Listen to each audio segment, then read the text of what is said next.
Hello, gumawa po ako ng peanut butter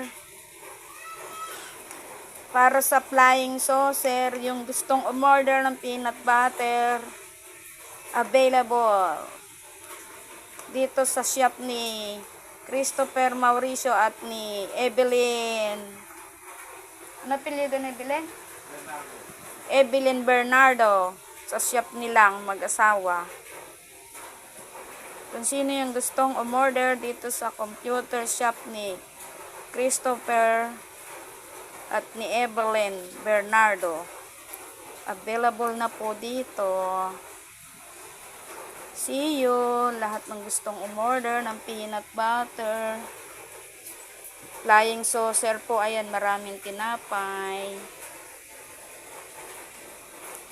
Welcome sa gustong bumili.